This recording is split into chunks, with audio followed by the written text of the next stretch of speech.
ৰমজান মাহৰ দ্বিতীয় সপ্তাহত উত্তৰ পূৰ্বাঞ্চল সংখ্যালঘু ছাত্ৰ সন্থা BTR সমিতিৰ এক ব্যতিক্ৰমী পদক্ষেপ।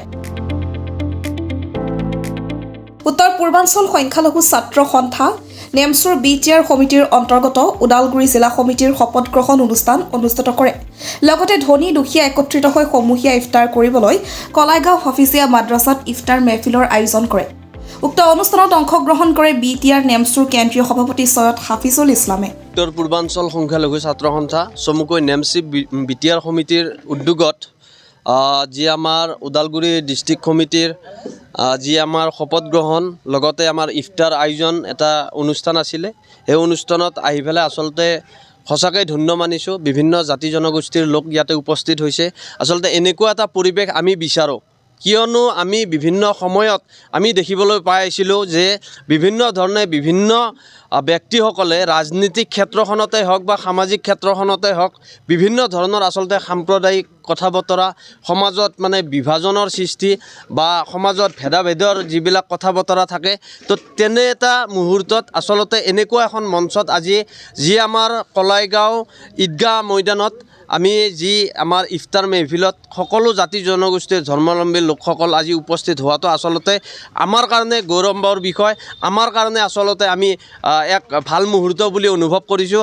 আমি বিচাৰোঁ এই কলাইগাঁৱৰ লগতে সমগ্ৰ BTR সমগ্ৰ অসম সমগ্ৰ নৰ্থ ইষ্টে যাতে আমাৰ শান্তিৰ লগতে আমাৰ বিভিন্ন জাতি জনগোষ্ঠীৰ মাজত সমন্বয় সৃষ্টি হয়, আমাৰ মাজত যাতে ভাতৃত্ববোধ সৃষ্টি হয়। এনেদৰে আমি যাতে এই পবিত্ৰ ৰমজান মাহৰ এই ইফতাৰ মেহফিলৰ জৰিয়তে যাতে আমি সকলো অসমবাসী তথা উত্তৰ পূৰ্বাঞ্চলবাসীক আমি বাৰ্তা দিব বিচাৰিছোঁ। আচলতে আমাৰ মাজত যি মিলাপ্ৰীতি ঐক্য অনাগত দিনতো আমাৰ মাজত বৰ্তি থাকক, এইটোৱে আমি আহ্বান জনাইছোঁ। আৰু যি আমাৰ শপত গ্ৰহণ অনুষ্ঠান আজি আছিলে ওদালগুৰি জিলা সমিতিৰ, তো ওদালগুৰি জিলা সমিতিৰ প্ৰতিজন বিষয়ববীয়াৰ লগতে প্ৰতিজন আমাৰ সভাপতি সম্পাদকৰ লগত আচলতে আমি কথা বতৰা পাতি পেলাই যিখিনি আচলতে গম পালোঁ, তেখেতসকলৰ যিবিলাক মনৰ ভাৱ ছাত্ৰ ছাত্ৰীৰ লগতে বিভিন্ন জাতি জনগোষ্ঠীৰ হৈ পেলাই যিখিনি সমস্যা আছে, যিবিলাক বেয়া কাম আছে, এই বেয়া কামবিলাক কেনেকৈ দূৰ কৰিব পাৰি এই ক্ষেত্ৰত আমাক খুব সুন্দৰভাৱে বিতংভাৱে কৈছে। আমি ৰাইজক এই ওদালগুৰি ৰাইজক আহ্বান জনাইছোঁ, কলাইগাঁৱৰ এই অঞ্চলৰ মানে সজাগ সচেতন ব্যক্তিসকলৰ লগত যাতে আলাপ আলোচনা কৰি নেমচু BTR সমিতিয়ে আমি সহযোগ কৰিম 100%। ওদালগুৰি ডিষ্ট্ৰিক্ট কমিটিৰ লগত যাতে কথা বতৰা পাতি পেলাই এই অঞ্চলৰ সমস্যাসমূহৰ ক্ষেত্ৰত যাতে মানে বিতংভাৱে আলাপ আলোচনা কৰিব পাৰে। সমস্যাসমূহ কেনেকৈ কি ধৰণে দূৰ কৰিব পাৰি, সমস্যাসমূহ কেনেকৈ আমি যাতে মোকাবিলা কৰিব পাৰোঁ, আমাৰ যিবিলাক কথা বতৰা আছে, আমাৰ যিবিলাক অধিকাৰ আছে, এই ক্ষেত্ৰত আমি কেনেকৈ আমাৰ জাতিটোক আমি আগুৱাই নিব পাৰোঁ, বিভিন্ন ধৰণৰ বিতংভাৱে আলোচনা কৰাৰ কাৰণে আমি বুদ্ধিজীৱীসকলৰ লগত কথা পতাৰ কাৰণে প্ৰতিগৰাকী ব্যক্তিকে এই অঞ্চলৰ আমি আহ্বান জনাইছোঁ, নেমচুক সহযোগ কৰক, নেমচুক সহায় কৰক। আমাৰ যিসকল নৱনিৰ্বাচিত আমাৰ ব্যক্তি আজি শপত গ্ৰহণ লৈছে, তেখেতসকলক BTR সমিতিৰ তৰফৰ পৰা আমি শুভেচ্ছা আৰু অভিনন্দন জ্ঞাপন কৰিছোঁ। অনাগত দিনত যাতে নিস্বাৰ্থভাৱে যাতে কাম কৰে জাতিটোৰ হৈ পেলাই, এইখিনি আমি তেখেতসকলক আহ্বান জনাইছোঁ। আজি আমি উত্তৰ পূৰ্বাঞ্চল সংখ্যালঘু ছাত্ৰ সন্থা চমুকৈ নেমচু ওদালগুৰি জিলা সমিতি BTR সমিতিয়ে সমূহীয়া ইফতাৰ লগতে আমাৰ ওদালগুৰি জিলা সমিতিৰ শপত গ্ৰহণ অনুষ্ঠান হৈ যায়।